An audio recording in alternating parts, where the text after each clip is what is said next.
A matrix is commonly defined as a rectangular array of numbers, symbols, or expressions arranged in rows and columns. Matrices can be added, subtracted, and multiplied, and they can be manipulated in order to discern certain characteristics. However, they can also be representative of data and used in linear algebra applications.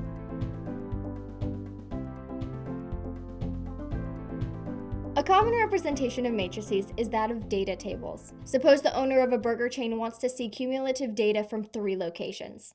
Matrices could be used like this.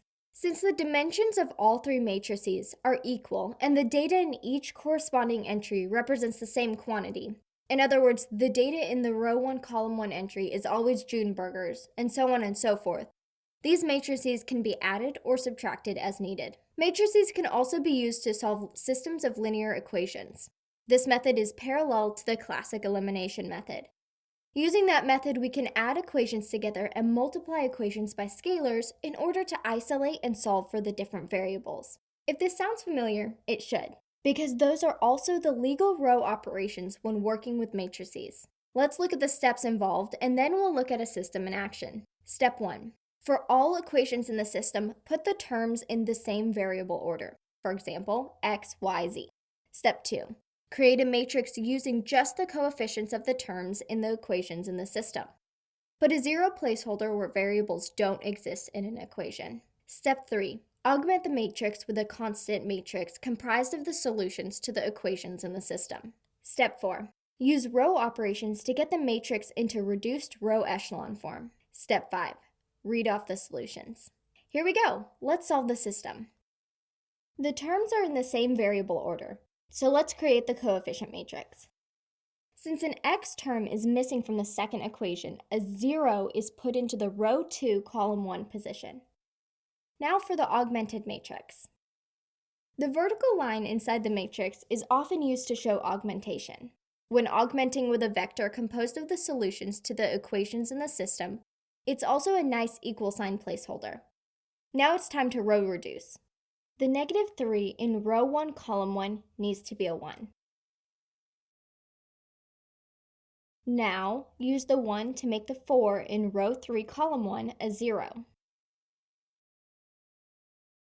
The 3 in row 2, column 2 needs to be a 1.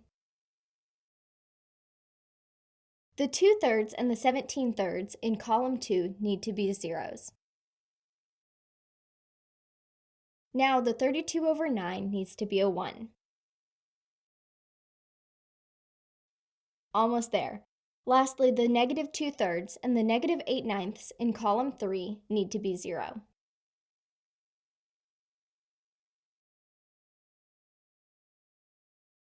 Now that our matrix is fully row reduced, all we need to do is read off the numbers. The matrix now gives us this. 1x plus 0y plus 0z equals 3. 0x plus 1y plus 0z equals 7. And 0x plus 0y plus 1z equals 8. So we now know that x equals 3, y equals 7, and z equals 8. The solution to the system also might be written like this.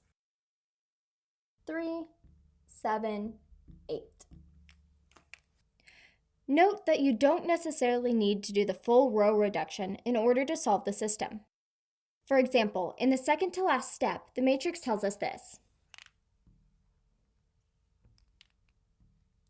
X minus 8/9z equals -37/9. Y minus 2/3 z is equal to 5/3. And z is equal to 8. Knowing the value of z lets you substitute it into the other equations to figure out the values of x and y. The example system is an independent system because there's only one solution. Matrices can show dependent systems, infinite solutions, in other words the same line, and inconsistent systems, which have no solution as well. If you're row reducing a matrix representing a system and create a zero row, then you have a dependent matrix. This is comparable to using substitution or elimination and ending up with 0 equals 0. If you are row reducing a matrix representing a system and you create a zero row that has a non-zero number as the last entry, then you have an inconsistent matrix. This is comparable to using substitution or elimination and ending up with 0 equals some number. If you struggled with some of the steps we did in this video, be sure to go check out our other video specifically on reducing row echelon form. Thanks for watching and happy studying.